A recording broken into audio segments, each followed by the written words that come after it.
Sa isang tahimik na komunidad, naninirahan ang batang si Ambo kasama ang kanyang tapat na aso na si Tagpi.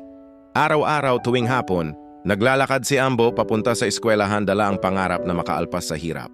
Kahit pagod at mainit ang panahon, hindi siya sumusuko sa pagpasok. Sa bawat pag-alis ni Ambo, si Tagpi ay nananatili sa bakuran, tahimik na naghihintay. Tuwing uwian eksaktong oras, nandoon si Tagpi, tila ba kabisado ang pagdating ng kanyang amo. Pagdating ni Ambo, ang pagod ay napapalitan ng katahimikan at munting ginhawa. Lumipas ang mga araw at naging mga taon, mas humaba at mas humirap ang landas ni Ambo. Mas mabigat ang dala niyang pagod, ngunit mas tumitibay ang kanyang loob. Si Tagpi ay hindi nagbago, pareho pa rin ang lugar at paraan ng kanyang paghihintay.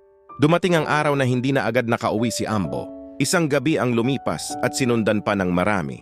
Patuloy na naghihintay si Tagpi kahit walang katiyakang babalik si Ambo. Ang kanyang paghihintay ay naging tahimik na simbolo ng pagtitiyaga at katapatan. Sa malayo, si Ambo ay patuloy na lumalaban sa hamon ng buhay. Ang bawat hakbang niya ay puno ng sakripisyo at pananalig. Ang alaala ng paghihintay ni Tagpi ang nagbibigay sa kanya ng lakas. Natutunan ni Ambo na ang tagumpay ay hindi minamadali. At ang tunay na pagtitiyaga ay marunong maghintay. Magkaiba man ang kanilang landas, iisa ang aral ng kanilang kwento. Habang may nagpupursige at may naghihintay, ang pag-asa ay hindi kailanman nawawala.